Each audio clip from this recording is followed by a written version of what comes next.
que cuando se levanta la voz de Ageo en Esdras 5:1, allá está la parte histórica, Ageo y Zacarías se levantan con la profecía a decir que construyan, que edifiquen, que no se dejen amedrentar por esos decretos, porque ya hay un decreto anterior de Ciro, y todo eso lo que hemos visto históricamente en el capítulo 6, versículo 14, se dice que Dios fue el que mandó a construir y que utilizó a Ciro, a Asuero y a Artajerjes para decretar esa construcción. A pesar de que hay unos enemigos, aquí el Señor le está diciendo a Zorobabel que él lo va a poner con una autoridad real. Una autoridad real. Le va a dar una autoridad real, como si fuera rey.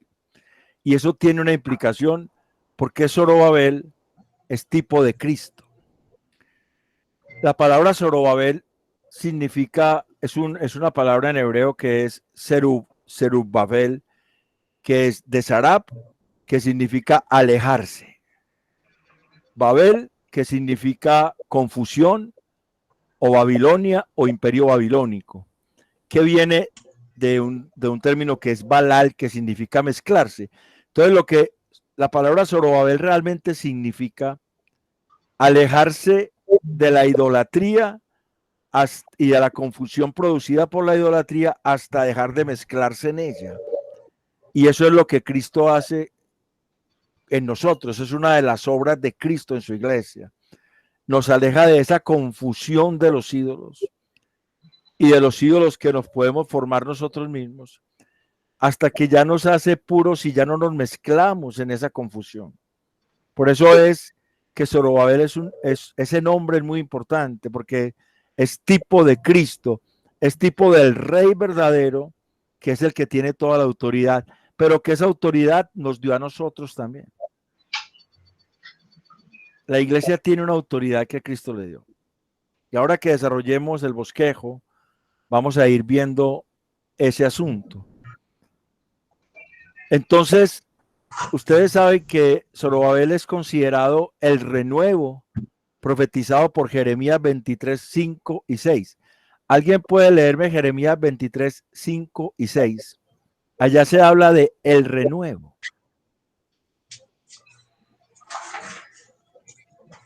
Vamos a hacer esto y enseguida hacemos el bosquejo y nos metemos ya en el texto en cuanto a nosotros, ¿qué significa? Jeremías 25, 5 y 6. Hermano Javier. Jeremías 23. Jeremías 23, 5 y 6. Sí. He aquí que vienen días, dice Jehová, en que levantaré a David renuevo justo, y reinará como rey, el cual será dichoso, y hará juicio y justicia en la tierra. En sus días será salvo Judá e Israel. Habitará confiado, y este será su nombre, por el cual le llamarán Jehová, justicia nuestra. Había una profecía de levantar un renuevo. Un renuevo era un descendiente real. Sí, hasta el 6. La profecía de Jeremías era que Dios iba a levantar a un descendiente real. ¿Se acuerda que cuando Nabucodonosor llegó a Judá, a Jerusalén, con su ejército, él se llevó cautivo a un rey que se llamaba Joaquín, ¿cierto? Y después puso como rey a uno que no era descendiente de Joaquín, que era Sedequías. La profecía de Jeremías apunta a que Dios va a levantar a un descendiente real de Joaquín, y ese descendiente es Zorobabel, que lo llama el renuevo, pero no era él el que iba a gobernar perdurablemente, es tipología de Cristo. Precisamente por eso es que Zorobabel es tipo de Cristo. En Zacarías 3:8, hermano Iván, hermano Samuel, bendiciones. En Zacarías 3:8, estamos en Ageo 2, del 20 al 23. Hermano, ya lo leímos Iván. Y ya estamos en el texto. En Zacarías 3:8 también se habla de ese renuevo. Zacarías 3:8 dice: escucha pues ahora, Josué, sumo sacerdote, tú y tus amigos que se sientan delante de ti, porque son varones simbólicos. Aquí yo traigo a mi siervo el renuevo. O sea, son varones simbólicos, pero traigo al renuevo, a un descendiente de la línea real. Todos esperaban un descendiente de la línea de Joaquín, pero el Perdón, Señor hermano estaba... Iván. Sí, hermano, espérate, yo aclaro la Sí, idea. entonces, hacer una preguntita. Sí, espérame, ¿Ageo espérame. qué? Estamos en Ageo 2 del 20 al 23. Entonces, todos esperaban que iba a levantar un rey de la descendencia real de Joaquín, pero el Señor estaba apuntando a Jesucristo, el renuevo que iba a hacer lo que dice Jeremías 23, 5 y 6, que iba a dar una estabilidad de un reinado estable, que es la vida de Cristo en la iglesia. Él es el rey estable. Ese renuevo también aparece en el mismo libro de Zacarías, y recuerde que Zacarías es contemporáneo de Ageo. Son profetas al mismo tiempo, dando el mismo mensaje. Zacarías 6:12 también dice: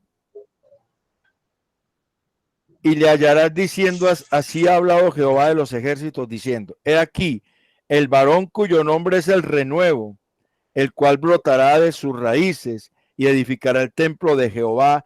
Él edificará el templo de Jehová y él llevará gloria y se sentará y dominará en su trono, y habrá sacerdote a su lado y consejo de paz habrá entre ambos.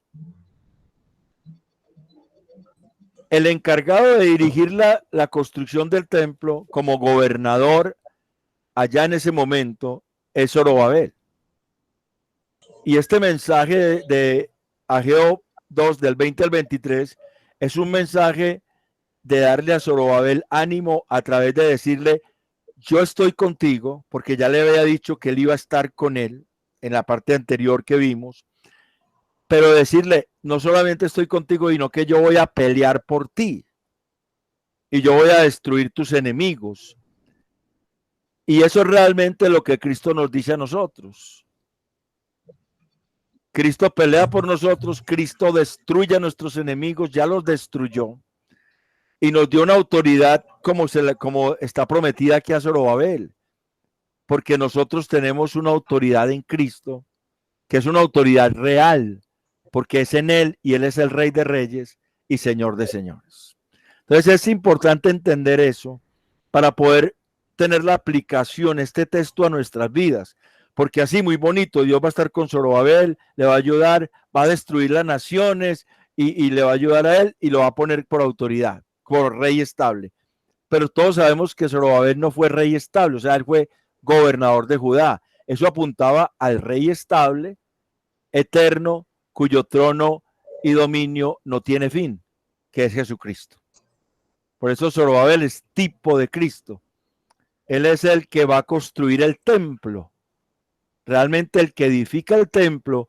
Y acuérdese que estamos hablando del templo no como el edificio físico que había allá, que estaban construyendo ellos, sino como la iglesia, templo del Señor, como dice 2 Corintios 6:16.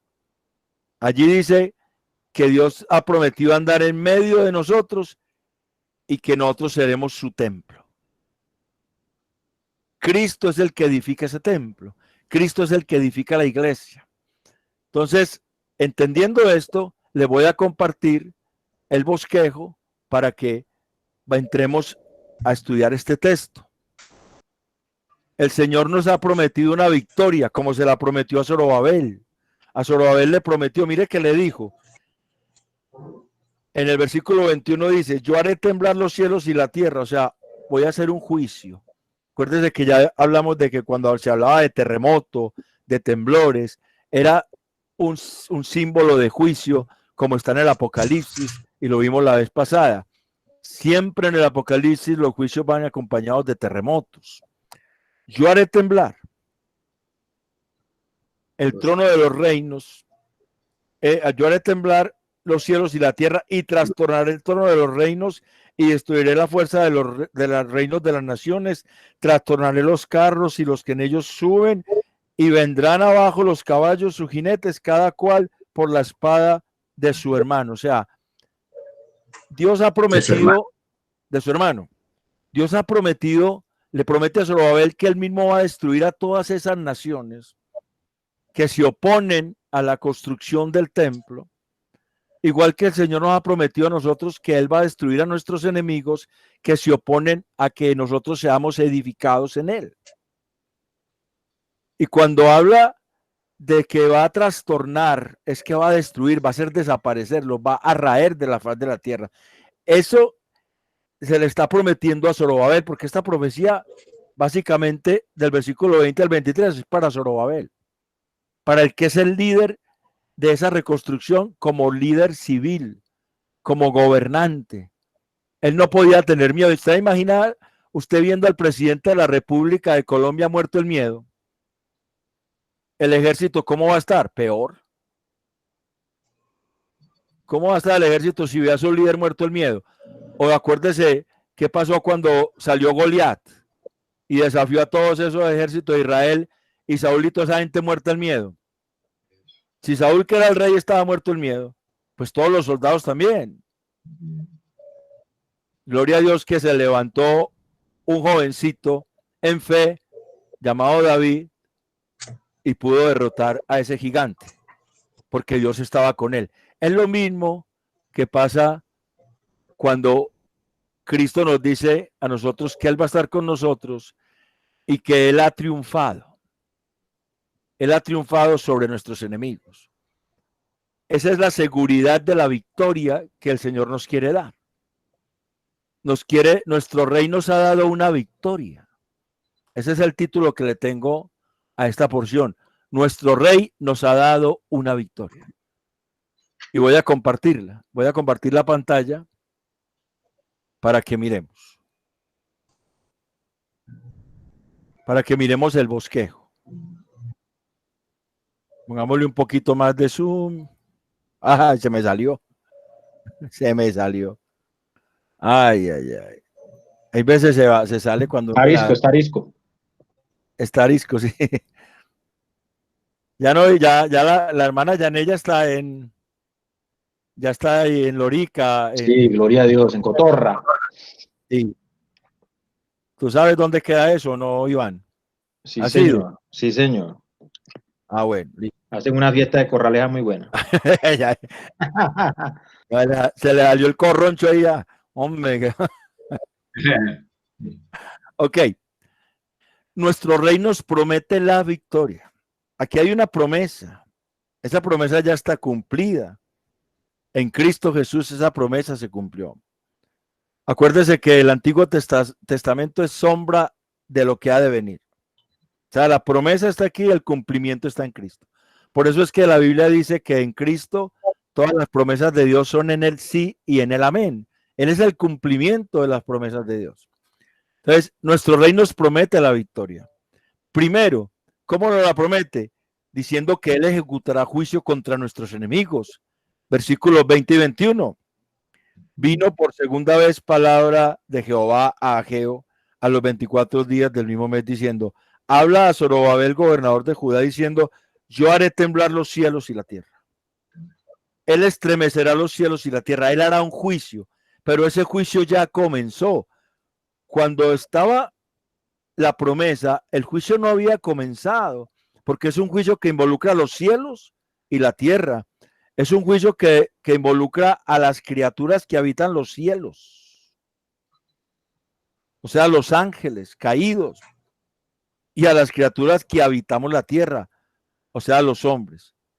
En Cristo Jesús nosotros fuimos juzgados y en Él somos salvos, pero el mundo no. Ese juicio ya comenzó. Satanás y sus demonios ya fueron juzgados. Juan 16:11. Dice allá: y de justicia, porque el príncipe de este mundo ya ha sido juzgado. Juan 16:11. El mundo ya fue juzgado. Juan 3 del 1 al 21, Juan 9:39, Juan 12:31 y Juan 19:30, cuando el Señor dijo: consumado es. El juicio ya se hizo. Juan 9:39 dice: Dijo Jesús, para juicio he venido yo a este mundo, para que los que no ven, vean, y los que ven sean cegados. Juan 12:31 dice, ahora es el juicio de este mundo. Ahora el príncipe de este mundo será echado fuera. Y Juan 19:30 dice, consumado es. Ese juicio ya comenzó. Y ese juicio será terminado, será culminado, porque allá en Apocalipsis 17 vuelve y aparece la expresión se consumó la ira de Dios. Por ejemplo, Apocalipsis 17. Sino que en los días de la voz del séptimo ángel, cuando él comience a tocar la trompeta, el misterio de Dios se consumará, como él lo anunció a sus siervos los profetas. Acuérdese que las trompetas, las copas y los sellos, trompetas y copas, sellos, esos son juicios. Cuando empiece a sonar las trompetas, o sea, cuando allá se empieza a ejecutar esa ira de Dios, se consumará. Apocalipsis 15:1. Vi en el cielo otra señal grande y admirable, 7 ángeles que tenían las 7 plagas postreras, porque en ellas se consumaba la ira de Dios. O sea, que ese juicio está culminado. Un juicio que ya comenzó hace 2000 años, es un juicio que culminará. Satanás y sus demonios, o sea, el juicio sobre los cielos, los que habitan las regiones celestes, serán eternamente encerrados. El mundo será eternamente encerrado. Aquí la palabra naciones que figura en el versículo Ageo 2:22 dice, destruiré la fuerza de los reinos de las naciones. Esa palabra es las naciones paganas, las naciones que no creen en el Señor. Y la palabra destruir que aparece ahí es una palabra, la palabra trastornar que aparece ahí, la palabra jafak, es una palabra que significa destruir. También significa dar la espalda, pero también significa voltear, cambiar, convertir. O sea que las naciones que no se conviertan serán destruidas. Eso está apuntando a la obra de Cristo. Todo ese pasaje está apuntando al juicio final que comenzó desde cuando comenzaron los últimos tiempos. Cuando el Señor vino, iniciaron los últimos tiempos, cuando hizo su sacrificio. Y eso terminará en algún momento de la historia. Pero el Señor, nuestro Rey, nos promete la victoria, porque Él ejecutará el juicio contra nuestros enemigos. O sea que nosotros, como Zorobabel, no tenía que preocuparse porque él iba a derrotar a sus enemigos, sino que solamente le tenía que creer a Dios que le iba a dar la fortaleza para derrotar a sus enemigos.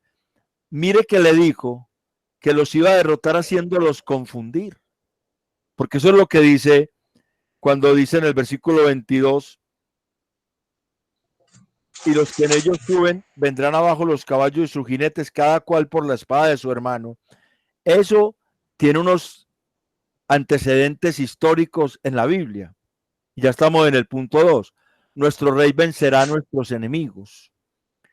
Él destruirá o convertirá a sus enemigos. A Zorobabel él le dijo en el capítulo 4 de Zacarías, de los versículos 6 al 10, que no era con espada ni con ejército, sino con el Espíritu Santo. Y le dijo que la plomada se echaría, que él pondría la plomada. Una promesa que está relacionada con esto que está aquí. La construcción se hace porque Dios la determina. La edificación de la iglesia se hace porque Dios la determina. No importa quién se interponga, no importa quién quiera destruir esa obra, no importa quién la quiera impedir. La construcción que Dios quiere hacer en nosotros, Él la va a hacer porque es algo que Él determina.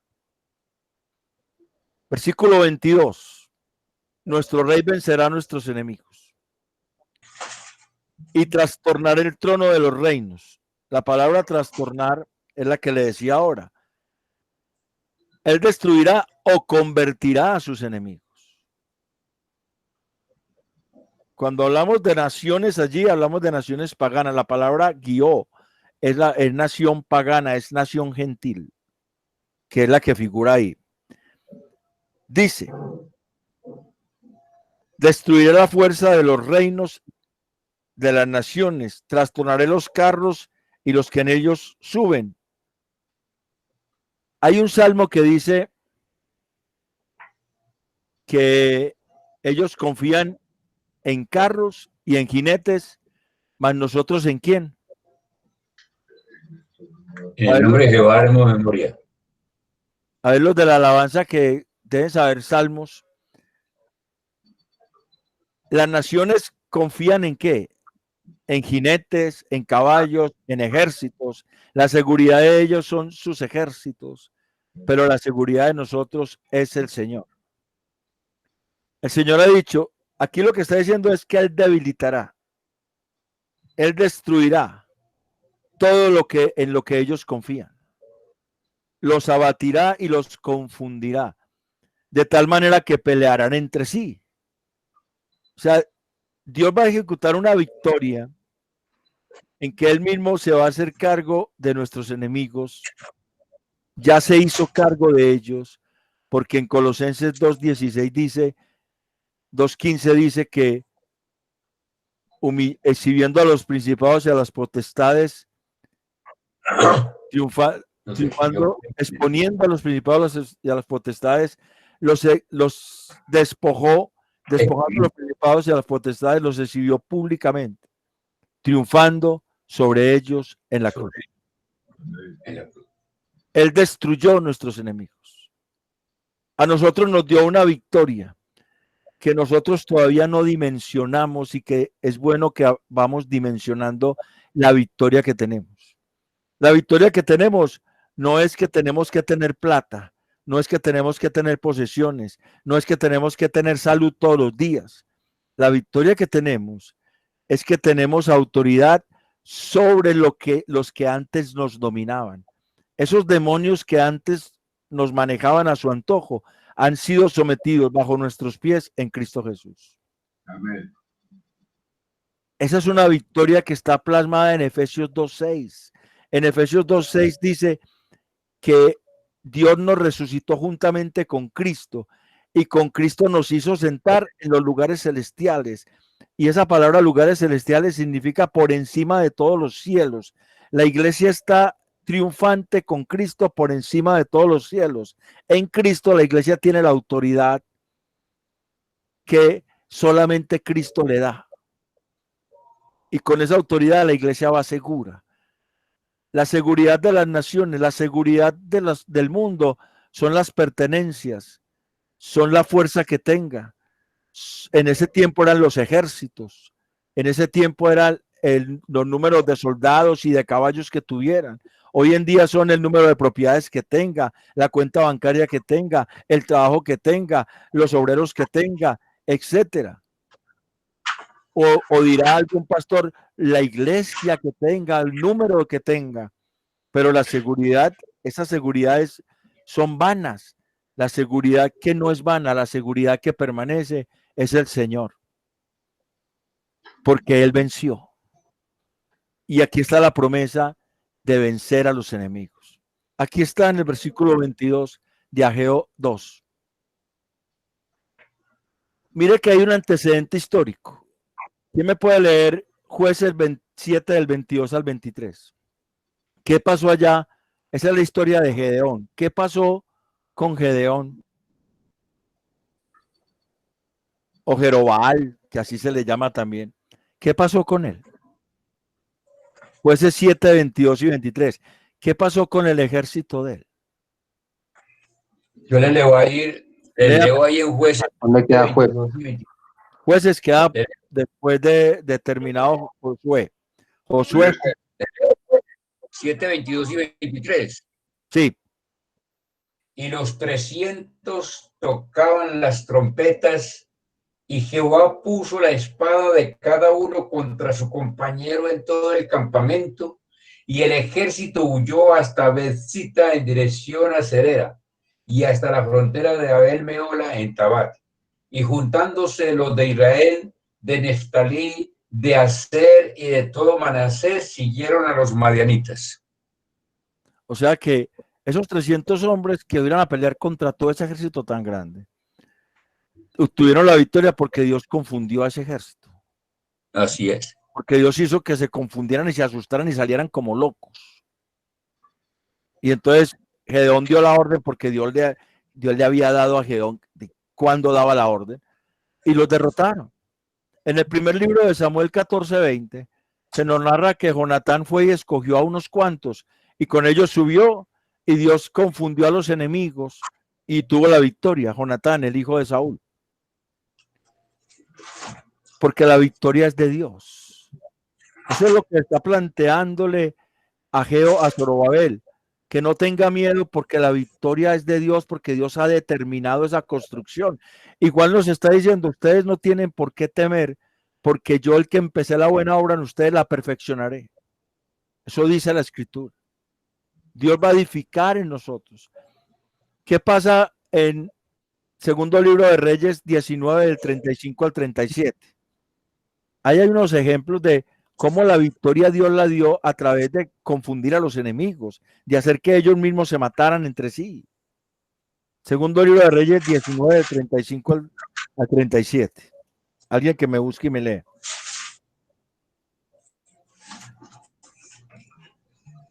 Y aconteció en aquella misma noche, salió el ángel de Jehová y mató en el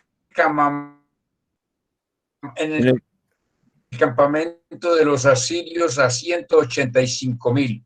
Y cuando se levantaron por la mañana, he aquí que todo era cuerpos de muertos.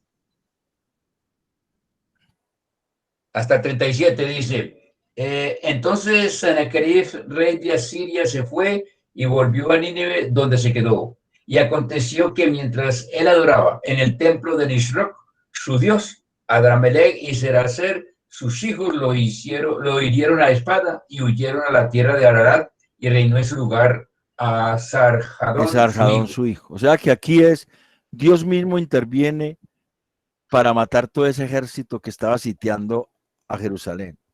Es lo mismo que está en Isaías 37, 36 al 38. Es el mismo relato, exactamente igual. La victoria siempre la da Dios. ¿Por qué fue David castigado por hacer un censo? La otra vez hablamos de eso. En el libro primer libro de Samuel, creo que se habla del censo que David hizo y que Dios lo castigó por eso. Y David contó fue el ejército que tenía. Él contó los hombres de guerra que tenía. O sea, fue tanta la confianza de David en su ejército, ya estaba como las naciones, que estaba confiando en cuánto ejército tenía y no en que Dios estaba con él. Por eso fue el castigo a David. Porque eso fue darle la espalda a lo que Dios dice. Nuestra confianza tiene que ser que Él está con nosotros. Él ha dicho que no nos dejará ni nos desamparará, que Él estará con nosotros todos los días hasta el fin del mundo. Esa tiene que ser nuestra confianza. Y Él ha dicho que nos va a sostener, que nos va a levantar y que Él nos va a soportar hasta la vejez, hasta las canas. Isaías 46, 3 y 4. Esas promesas de Dios en Cristo Jesús se cumplen, porque Cristo es el Rey perfecto, poderoso, todopoderoso, que no tiene ningún enemigo lo suficientemente fuerte que le pueda ganar, que lo pueda derrotar. Él ha vencido. Nuestro Rey vencerá a nuestros enemigos. Ya nuestro Rey los venció y nos ha dado la victoria a nosotros. Por eso Romanos dice que nos ha hecho más que vencedores. Él gana la victoria y nos la regala. Somos más que vencedores porque Él la ganó. Es como el boxeador que pelea, le dan la corona y se la da a la señora. Él la ganó y se la regaló a él. Es lo mismo. Él la ganó y se la regaló a su esposa, a la iglesia. la ganó para nosotros, para que nuestra fe cada vez esté cimentada en Él, no en nosotros. Zacarías 14, 13 y 15 dice lo mismo. Zacarías 14, 13 y 15, entendiendo que Zacarías es un libro profético contemporáneo a Ageo, dice: y acontecerá en aquel día que habrá entre ellos gran pánico enviado por Jehová, y trabará cada uno de la mano de su compañero y levantará su mano contra la mano de su compañero. O sea, los pueblos que van a pelear en la batalla del Armagedón, que es lo que está narrando Zacarías 14, está diciendo que Dios los va a confundir y cada uno de ellos va a pelear contra su propio compañero. Por eso es importante lo que significa Zorobabel, que significa alejarse de confusión, de idolatría y dejar de mezclarse con ella. Por eso es que es tipo de Cristo, porque ese es el único que nos puede a nosotros llevar a una seguridad total donde no dependamos de nosotros, porque eso también es idolatría. Cuando yo estoy confiando en mi ministerio, en mi trabajo, en mi iglesia, en mi familia, estoy confiando en algo que no es Dios. Y eso es idolatría. Porque todo eso se desaparece. Todo eso Dios lo puede quitar. ¿Cuántas iglesias no están cerradas con esta pandemia? ¿Cuántas iglesias no están hoy cerradas con esta pandemia? Hoy pasamos que fuimos a hacer unas vueltas por allá por San Diego y había una iglesia, Janet estuvo en esa iglesia y ya le quitaron el aviso. ¿Sabe de cuál iglesia estoy hablando? Está la bodega ahí cerrada, ya no hay aviso. La pandemia acabó con esa iglesia. Es que 14 millones son 14 millones. 14 millones de... Hermano. Ah, no, pero yo no sé cuánto pagaban de arriendo allá. Sino que claro, mucha plata. Cuando yo como ministro o alguien como ministro o como pastor de una congregación confía en la congregación, confía en la iglesia, no confía en el Señor, sino en que tiene unos líderes muy fuertes, en que tiene una iglesia muy grande, en que tiene una alabanza muy buena.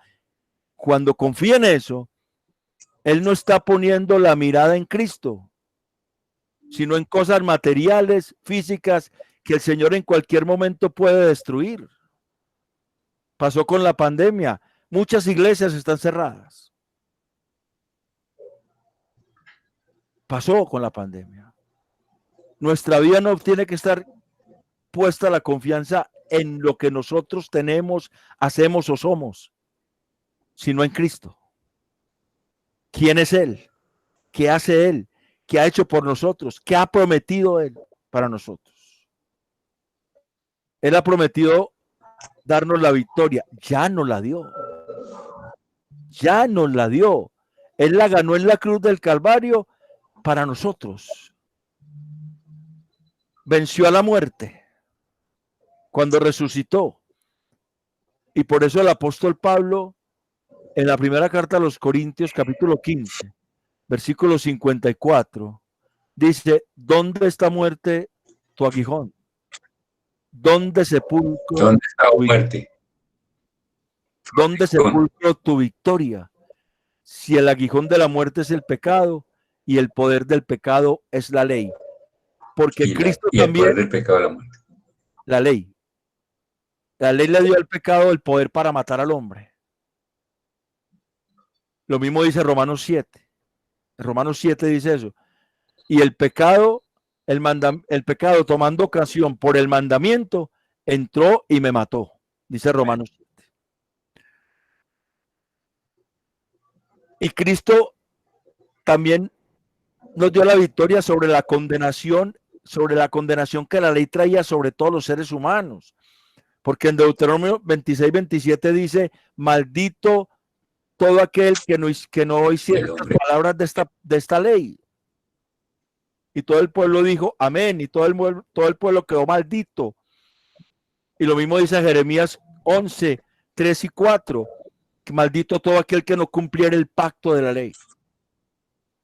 Pero Cristo, dice Colosenses 2:12, que él tomó el acta de decretos expresadas en mandamientos y en ordenanzas que nos era contraria y las clavó en la cruz. Él clavó esa condenación de la ley en la cruz porque él se hizo maldito por nosotros, Gálatas 3:13, para que en él la bendición de Abraham nos alcanzase a nosotros. Él ganó la victoria para bendecirnos, para regalarnos la victoria. ¿Por qué nosotros todavía andamos como si no tuviéramos la victoria? No es que la victoria sean cosas materiales, no. La victoria es que tenemos la capacidad por el Espíritu Santo y por la palabra de vivir una vida santa. Esa es la victoria. De vivir una vida agradable a Dios por medio de Jesucristo. Esa es la victoria que él ganó al derrotar a nuestros enemigos, porque nuestros enemigos eran los demonios. Él los derrotó, Colosenses 2:15. Porque nuestro enemigo era la muerte, la derrotó. Y se cumplió la palabra en Isaías y en Oseas que dice, muerte, yo seré tu muerte. Oseas 13:14.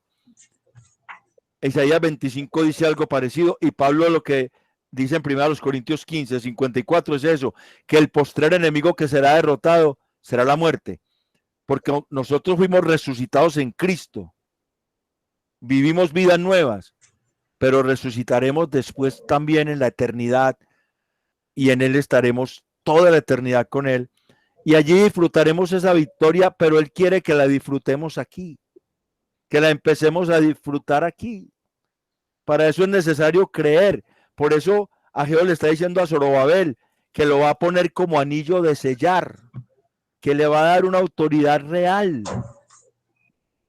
y que él va a quitar todos esos impedimentos, toda esa gente que le está poniendo problema. Él se va a encargar de ellos. Como quien dice, Zorobabel, haga su trabajo, que yo me encargo de sus enemigos. Como quien dice, cumpla con lo que yo lo mandé a usted a hacer, que yo me encargo de sus enemigos y de sostenerlo y de mantenerlo a usted en una posición de autoridad contra los enemigos, sobre ellos. Eso realmente es lo que está pasando y que está profetizando Ageo para la iglesia, para nosotros. Cuando nosotros le creemos a Dios, realmente Dios empieza a hacer en nosotros cosas que nosotros nunca pensamos que podrían pasar. Porque Él las hace. Él las hace. Voy a compartirles el último punto del sermón, el último aspecto del sermón, que es el versículo 23. Levanté la mano. No levanté la mano. A ver si despiertan, no. Los veo muy serios. Estamos despiertos. Los veo muy serios, muy serios. Estamos escuchando, hermano Iván. El tercer aspecto es, mire que esto es, nuestro rey nos promete la victoria, ¿cierto? Primero, ¿cómo? Él ejecutará. Nuestro reino se exaltará. Nos promete la victoria. Primero, Él ejecutará juicio contra nuestros enemigos. Él vencerá a nuestros enemigos y después Él nos exaltará. Dice el versículo 23, en aquel día, dice Jehová de los ejércitos, te tomaré, oh Zorobabel. Esa palabra tomar significa afirmar, fijar, afirmar. Es la palabra lakak, adoptar, apoderarse de, comprar, atraer, llamar, recoger. Él afirmará fijamente al pueblo que le sirve. Él lo va a afirmar. Lo mismo que dice primera carta de Pedro, capítulo 5, versículo 10. Allí dice, mas el Dios de toda gloria, mas el Dios de toda gracia que os llamó a su gloria eterna, después de que hayáis padecido por un poco de tiempo, Él mismo os afirme, establezca, perfeccione, fortalezca y establezca, y a él sea la gloria. Eso es lo que le está diciendo hoy, lo que nos está diciendo hoy Ageo a nosotros, que él afirmará fijamente al pueblo que le sirve. Le dijo a Zorobabel: te tomaré, oh Zorobabel, hijo de Salatiel, siervo mío.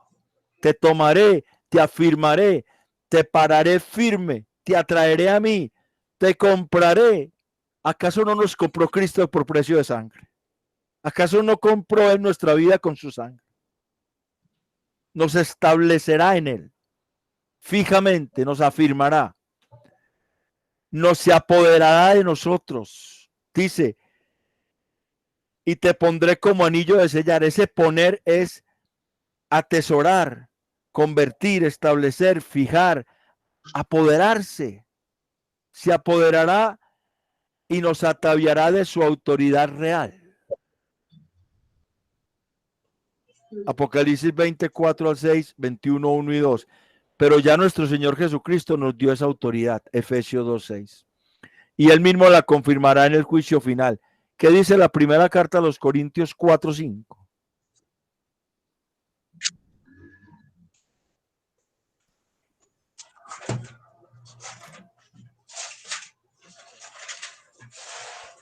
Dice, Así que no juzguéis.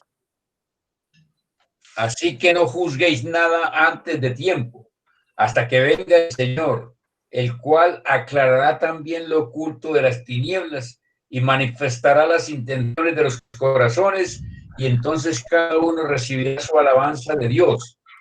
Pero esto, hermanos, lo he presentado como ejemplo en mí y en Apolos, el 5, por el 5. amor de vosotros, para que el 5, bueno, así que no juzguéis nada antes de tiempo hasta que venga el Señor, el cual aclarará también lo oculto de las tinieblas y manifestará las intenciones de los corazones, y entonces cada uno recibirá su alabanza de Dios.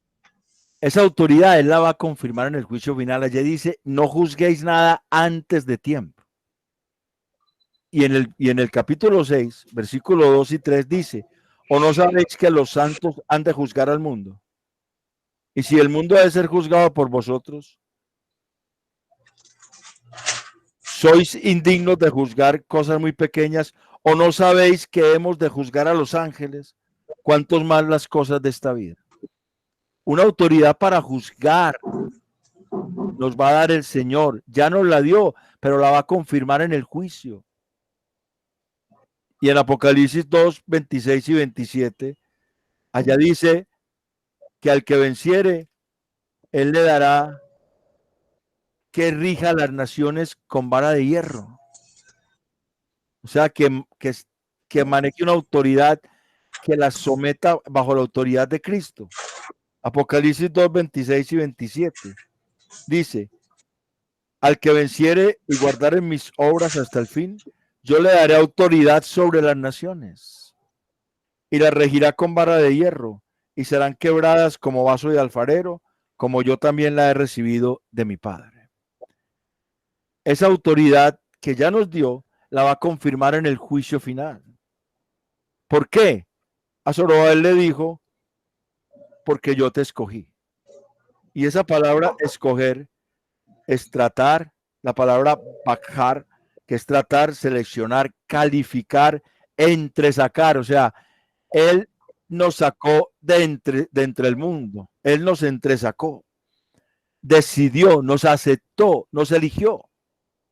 Él nos aceptó y decidió escogernos. Esa palabra que aparece allá por entresacar o por escoger es la misma que aparece en el segundo libro de Samuel 19. En el segundo libro de Samuel 19, allá se habla de alguien que escogió a unos hombres para pelear a su lado. O sea, eran muchos y escogió a unos. Eso es lo mismo que el Señor hizo con su iglesia. Él nos apartó para Él. Por esa razón, Él nos dio una autoridad, porque Él nos escogió. Nosotros necesitamos ser instrumentos en sus manos para llevarle a Él renombre, para llevarle a Él fama, para que Él sea reconocido. Para eso Él nos llamó, para su gloria. Y por eso es que Él hace todo esto, para que nosotros podamos llevar su gloria al mundo. Segundo libro de Samuel 19 dice: viendo pues Joab que se le presentaba la batalla de frente y a la retaguardia, entresacó de todos los escogidos de Israel y se puso en orden de batalla contra los sirios. Entresacó quiere decir escogió a unos, los sacó de allí para que fueran los que fueran a la batalla. El Señor también hizo con nosotros eso. Nos escogió porque Él quiso, según Efesios 2. Según Efesios 1, Él nos escogió según el beneplácito de su voluntad, ¿cierto? Pero también nos escogió para alejarnos de la confusión idolátrica hasta no mezclarnos con ella. Eso es lo que significa Zorobabel, esto último. Alejarse de la confusión idolátrica hasta no mezclarse con ella. Hasta que seamos libres de todos los ídolos que puedan haber. Y no estoy hablando de muñequitos de yeso, de madera, de metal o de papel. Estoy hablando de ídolos. O de palo. O de madera, sí, de palo, de metal, de yeso, de papel. Estoy hablando de ídolos que se forman en nosotros de una manera sutil. Vamos poniendo la mirada en esos ídolos y no en el Señor.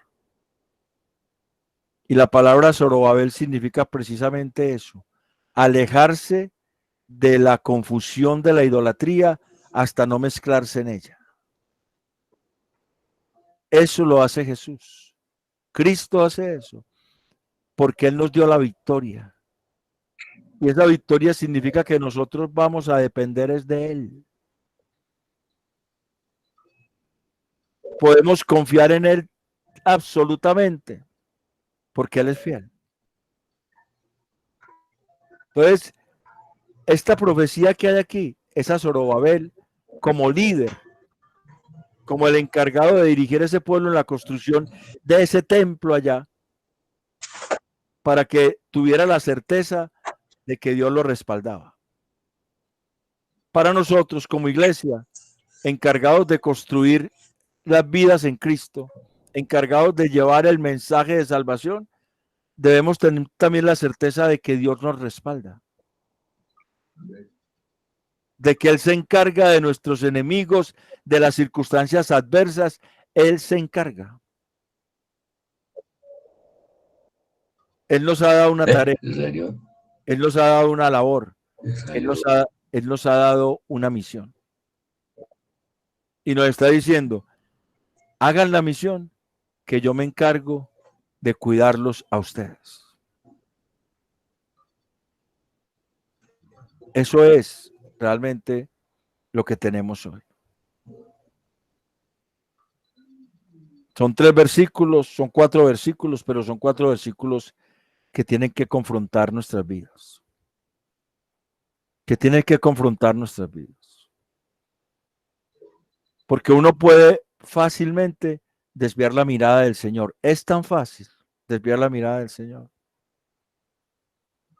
La podemos desviar hacia nuestro cónyuge y empezar a ser un ídolo de nuestro cónyuge.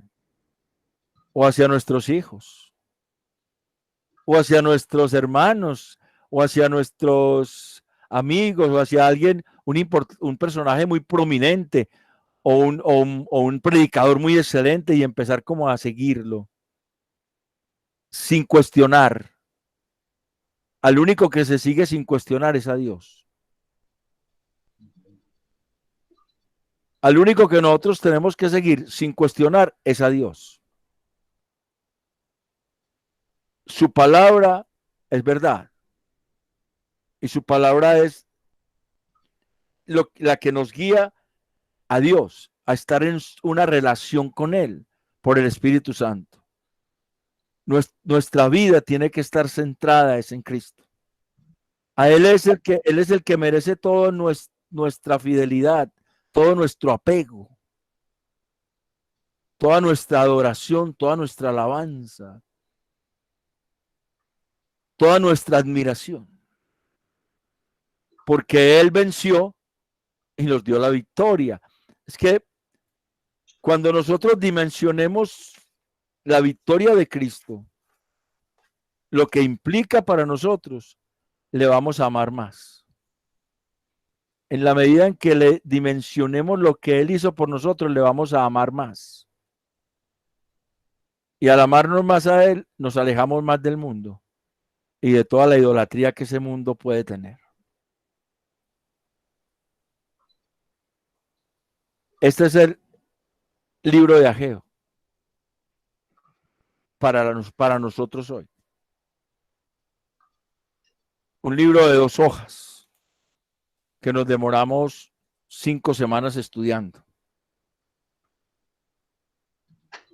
Y espero que sea de bendición para nuestras vidas y que podamos aplicar los principios que encontramos aquí para nosotros como iglesia. Ya estoy como un poco seco de hablar. ¿Alguien quiere hablar? Se me va saliendo como unas... Sí, porque no traje un vasito con agua. Pero sí, eso es. Eso es el libro de Ageo. Amén.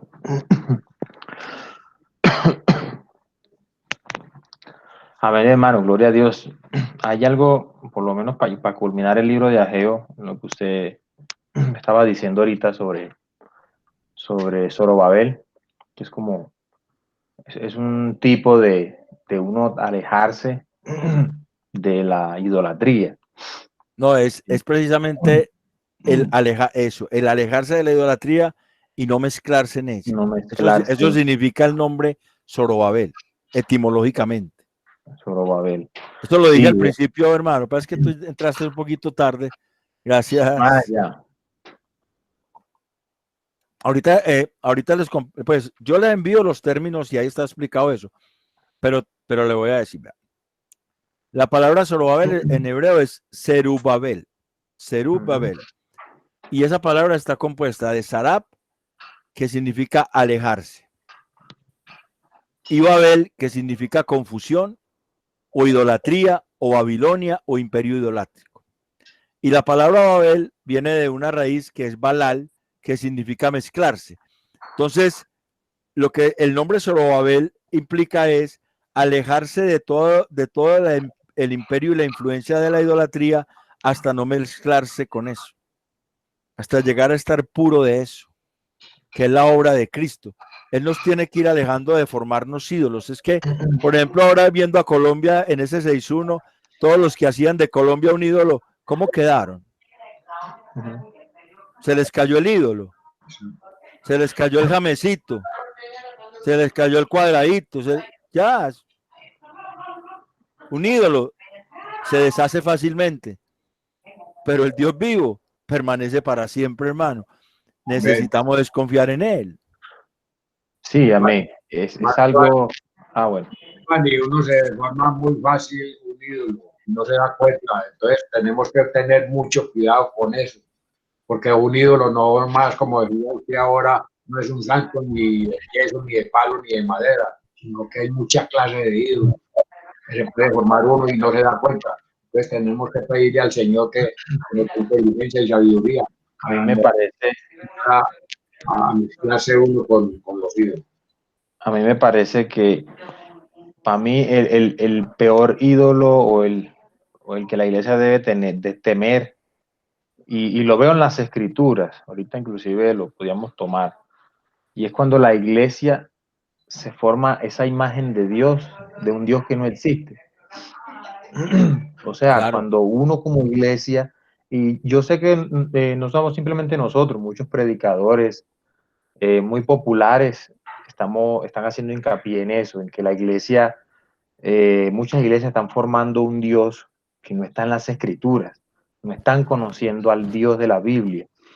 Y me parece que la iglesia, por lo menos mire lo que pasó con el pueblo de Israel. Yo, Samit, lo que entiendo de las escrituras es que el pueblo, cuando hizo el becerro de oro, él intentó adorar a Dios a través del becerro. como un mediador, porque no tenían a Moisés y él está acostumbrado a que tiene que haber un mediador, por eso decían, hoy o mañana habrá fiesta a Jehová. Su intención nunca era hacia otro Dios, sino que era hacia Dios, pero de la manera incorrecta. Aún así, tenían su responsabilidad y para Dios eso era idolatría. Entonces, o sea, es una imagen que no es el Dios bíblico. Y muchas iglesias, o sea, por lo menos ahorita es eso. Las iglesias con el pasar de las décadas, todos estos movimientos que llevan 100 años, 150 años hasta hoy, 2020, se han formado un Dios que no está en la Biblia. Y eso es lo que nosotros vemos. Yo pienso que ese es el ídolo más grande que tienen las iglesias, el Dios que no está en la Biblia. A mí me llama mucho la atención y lo voy a tener como anécdota de un programa que yo me vi, y es que hablaba pues de que eran unos espías y unos espías, ¿cierto? Que sabían muchos secretos. Entonces la organización, les voy a contar eso así cortico, la organización lo que hizo fue que entre ellos mismos en el futuro se mataran, entre ellos mismos. Pero ellos en su infancia se conocían. Pero cuando empezaron a ser espías, los alejaron.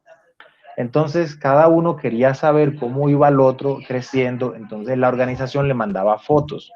Pero con el pasar de los años, de una manera muy meticulosa, le empezaron a cambiar las fotos, como por un doble, como por una persona muy parecida. Cosa que cuando ellos fueron adultos, la imagen que ellos tenían de cómo era el otro, ¿cierto? Era muy diferente. Y cuando se vieron cara a cara, a él le dijeron que tenía que matar a este fulano, y a aquel le dijeron que tenía que matar a este fulano.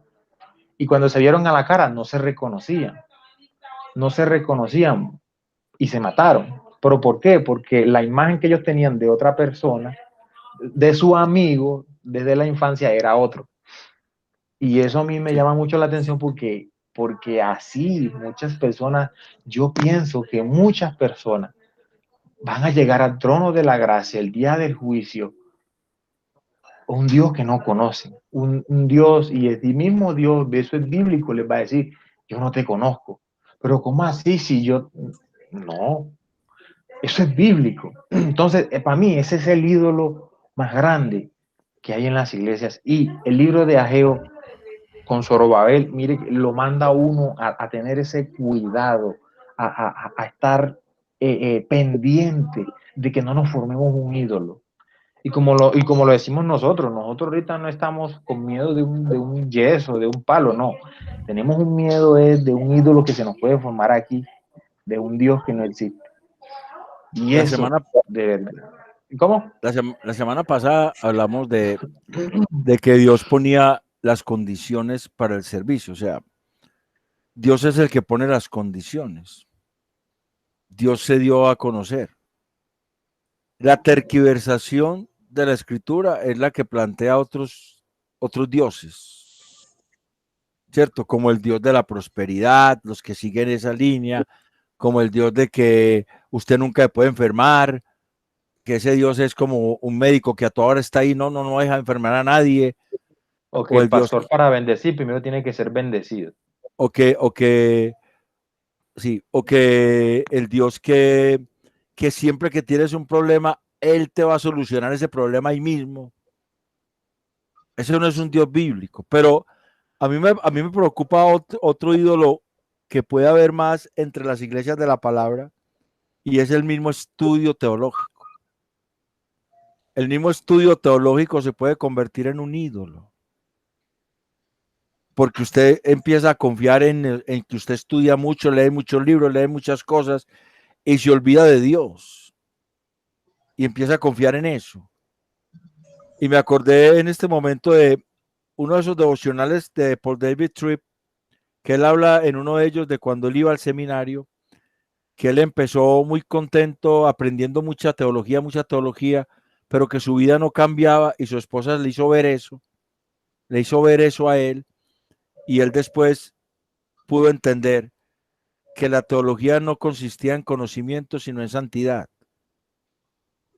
O sea, en que eso que aprendía lo llevara a adorar a ese Dios verdadero, al que estaba aprendiendo a conocer. El estudio puede ser un ídolo, el estudio teológico. Y no estoy en contra del estudio teológico, me fascina, pero hay que tener cuidado de que no se convierta en un ídolo.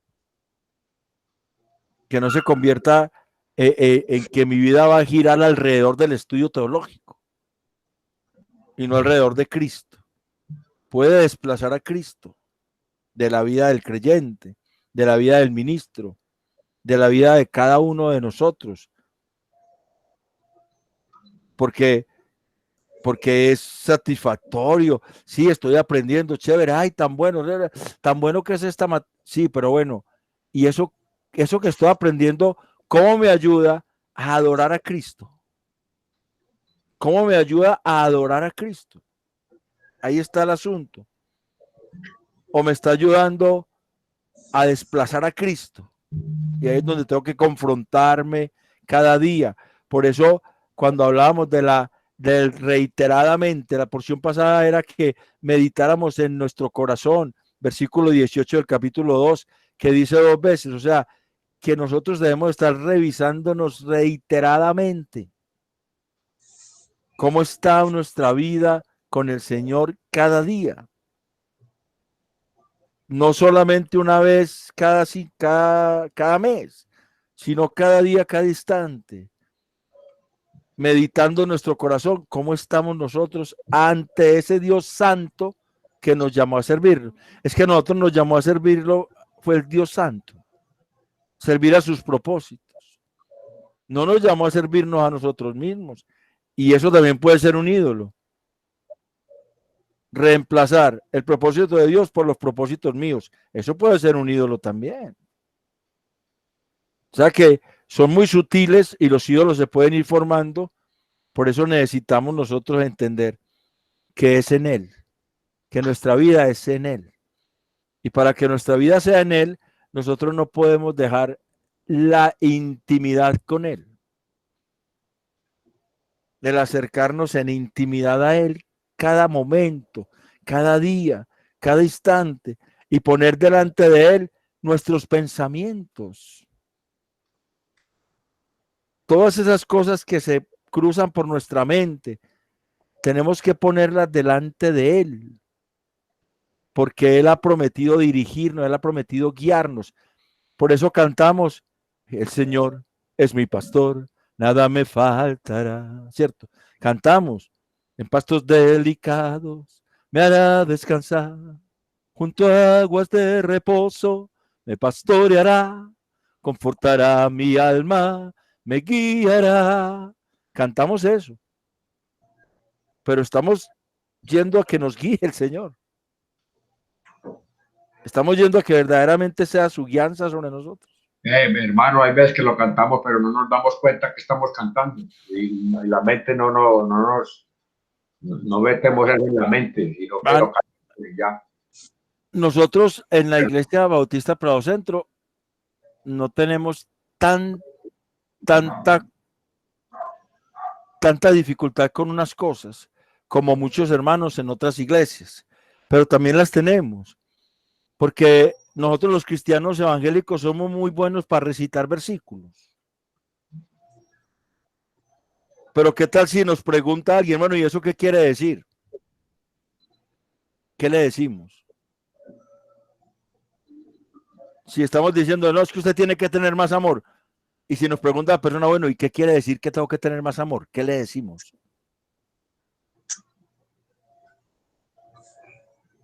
Usted tiene que conocer más a Dios. Y si nos pregunta la persona, ¿y cómo conozco más a Dios? ¿Qué le decimos?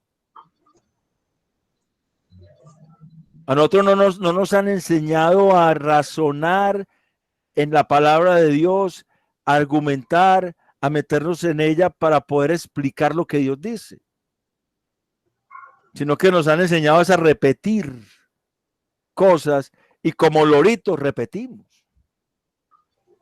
sin saber lo que decimos muchas veces. Y por eso necesitamos empezar a cambiar esa manera de ir a la escritura. Necesitamos es ir a la escritura y entender lo que Dios dice con unas herramientas que Dios ha dado, espirituales, y también ha dado unas ayudas materiales. Por ejemplo, Iván Samido, hoy la cámara no le está enfocando la Strong, que es una herramienta que ayuda a entender los términos y a organizar, para poder entender los términos. Allá sí la enfocó ya. Pero eso se necesita estar en la presencia de Dios para discernir las cosas de Dios. Entonces, hay veces nosotros decimos cosas y cantamos, como decía, sin el entendimiento. Pablo dice que cantemos con el entendimiento también. Por eso a mí no me gustan las canciones de unos cantantes, porque yo veo que la letra es antibíblica y son una música muy bonita, pero la letra es antibíblica. Yo no las canto. Que las cante el que siga ese cantante. Que la cantemos en el baño nomás. No, ni en el baño, hermano, porque ¿cómo va a cantar en el baño unas canciones que están yendo en contra de lo que Dios dice? Que algunos cantantes cristianos levantan unas canciones de esas, componen música muy bonita, letra que parece muy bonita, pero usted va a mirar el mensaje, un momento, eso es antibíblico, eso es satánico. Esas canciones que dicen el Señor me quiere como soy. Yo, está enterito, no necesita nada más. O sea, hay muchas canciones. Hay himnos muy bonitos, y eso sí es algo que en la iglesia se ha cultivado. Los himnos son muy bonitos. Los himnos y hay canciones también muy bonitas que tienen letra muy bonita. Y en la iglesia hay un grupo que selecciona las canciones y eso está bien. Pero cuando uno va, por ejemplo, iba a la casa de un hermano o algo y el hermano pone una música de la alabanza, uno dice, uy, este hermano no se da cuenta lo que está cantando, lo que está oyendo. Todo el día oyendo música que es contra Dios y él no se da cuenta. ¿Cierto? Y él la repite.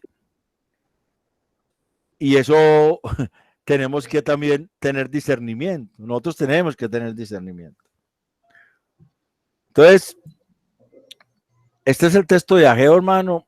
Creo que hemos culminado el texto de Ageo. Espero que cada vez que leamos Ageo, no lo leamos a la carrera, sino que miremos, ¿no? Este profeta tiene cosas muy serias para mi vida, que me ayuda a vivir a Cristo. Porque en toda la escritura, todo lo que nosotros leamos de la escritura tiene que llevarnos a adorar a Cristo. Tiene que llevarnos a adorar a Cristo. Tiene que llevarnos a querer estar con Él. Si nos confronta, tiene que llevarnos al arrepentimiento. Si nos alienta, tiene que edificarnos. Si nos da consolación, tiene que darnos paz en el corazón. Pero Dios tiene que llevarnos a Cristo. Todo texto que nosotros leamos en la escritura. Porque Cristo es el centro de la escritura. De nuestras vidas. Sí, pero es el centro de la escritura. Toda la Biblia habla de Él. Toda la Biblia habla de Él. De Génesis a Apocalipsis, toda la Biblia habla de Cristo. Porque Cristo es la palabra encarnada. Hebreos 4, 11 y 12. Porque la palabra de Dios es más cortante que toda espada de doble filo, que penetra hasta partir el alma y el espíritu, las coyunturas y los tuétanos, y discierne las intenciones y los pensamientos del corazón. Y todos tenemos que dar cuenta ¿ante quién? Ante Dios. Le tenemos que dar cuenta a la palabra encarnada, Cristo. Hebreos 4, hay una personificación de la palabra, hay una personificación. Es que Cristo es la palabra personificada, lo que dice Juan 1:14, y el Logos se hizo carne y habitó entre los hombres. El discurso de Dios, la palabra de Dios, se hizo carne y habitó entre los hombres. Vamos a leer ese texto en Hebreos 4, 12. Porque la palabra de Dios es viva y eficaz y más cortante que toda espada de dos filos y penetra hasta partir el alma y el espíritu, las coyunturas y los tuétanos y discierne los pensamientos y las intenciones del corazón. Y no hay cosa creada que no sea manifiesta en su presencia. Está hablando de la palabra, que no sea manifiesta en su presencia. Antes bien, todas las cosas están desnudas, abiertas a los ojos de aquel a quien tenemos que dar cuenta. O sea que la palabra la personifica como si fuera una persona, porque es Cristo. O sea, nosotros no podemos dejar esta palabra jamás. Tenemos que estudiarla. Porque el verbo Y habitó entre los hombres, Juan 1:14. Y vimos su gloria como gloria unigénito del Padre, llena de gracia y de verdad, ¿cierto? Sí, Él es la palabra encarnada. Y él nos ha hablado por su Hijo. Mire que dice ahí en el mismo Hebreos 1, Dios habiendo hablado en otros tiempos de muchas formas a nuestros padres por medio de los profetas, ahora nos ha hablado por medio de su Hijo. ¿Cierto? Él es la palabra a quien constituyó heredero y que sustenta todas las cosas con la palabra de su poder. O sea, Él es la palabra encarnada. Para nosotros acercarnos a Cristo, obviamente tenemos que hacerlo a través de la palabra. Pero la palabra sin el Espíritu Santo no nos va a dar vida. Porque el Espíritu Santo es el que vivifica esa palabra. Y el Espíritu Santo anhela que nosotros vamos a Cristo, que tengamos una intimidad con Cristo. Él nos lleva a tener una intimidad con Cristo y Él nos lleva a estudiar la palabra. Y Él nos lleva cada vez a que seamos menos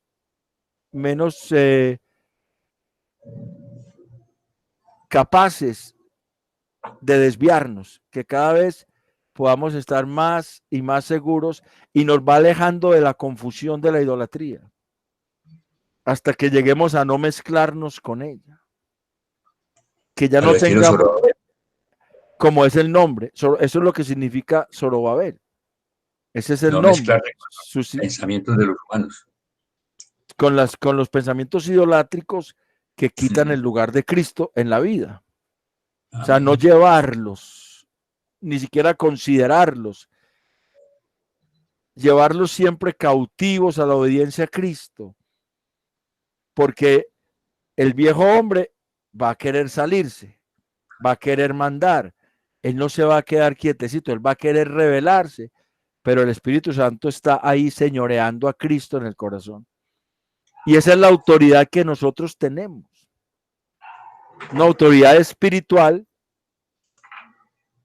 que podemos caminar en el propósito de Dios porque Él nos ha dado algo que se llama templanza, que viene con su victoria.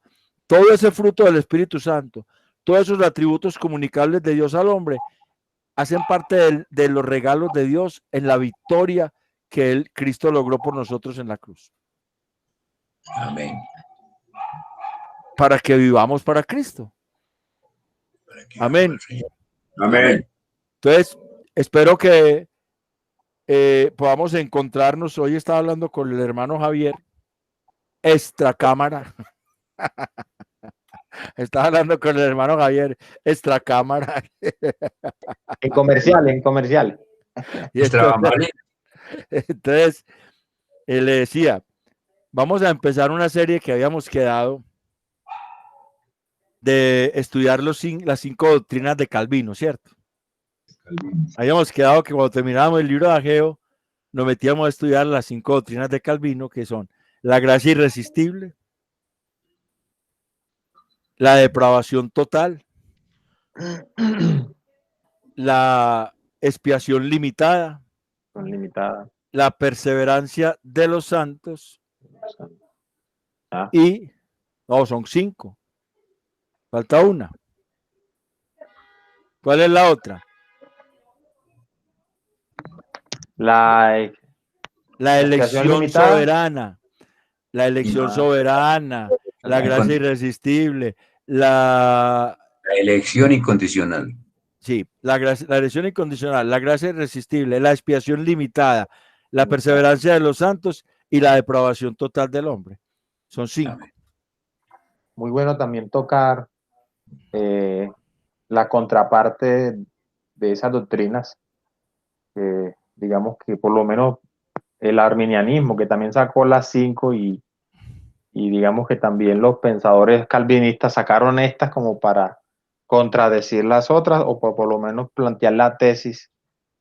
Entonces sería como bueno también tocar aquellas como para verle ese contraste. Porque Lo que pasa es que entonces habría que buscar las de Arminio, habría que consultarlas. También son como 5. Pero habría que consultarlas porque hay unos que dicen que no es la gracia irresistible. Por ejemplo, Sproul, que ya murió, predicador que ya murió, Sproul. Hace 2 años. Él habla de la gracia eficaz. No la llama gracia irresistible, sino gracia eficaz. Porque él dice, es que uno puede resistir la gracia en un determinado momento, ¿cierto?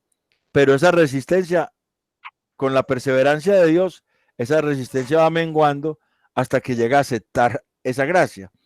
Es lo mismo con distinto nombre. Es lo mismo con distinto nombre. Pasa lo mismo con los atributos. Eso, tiene diferentes nombres, pero es lo mismo, ¿sí? Entonces, eso sí, eso es teología sistemática y si exige, si el hermano Nectalí tiene el libro, él tiene el libro allá, en los 2 tomos de la institución de Calvino, él de allá puede tener material para apoyar la clase. Entonces, vamos a empezar a hablar de la gracia irresistible, como el primer pilar de la teología calvinista. Y vamos a hacerle caso a Iván Samit y vamos a buscar, yo voy a buscar a ver qué dice Arminio en contra de esa pilar de la gracia irresistible. A ver qué dice Arminio. Prenda el micrófono, abra el micrófono que no le oigo. no, es que así sí. Lo que entiendo es que sí, porque primero salieron las de Arminio, ¿cierto? Yo creo que fue así, primero salieron las de Arminio. Primero salieron las de Arminio, no, primero salieron las de Calvino, es primero que Arminio. Pienso, creo yo. Bueno, pero uno sabe que los que hicieron esas doctrinas no fueron los autores, sino su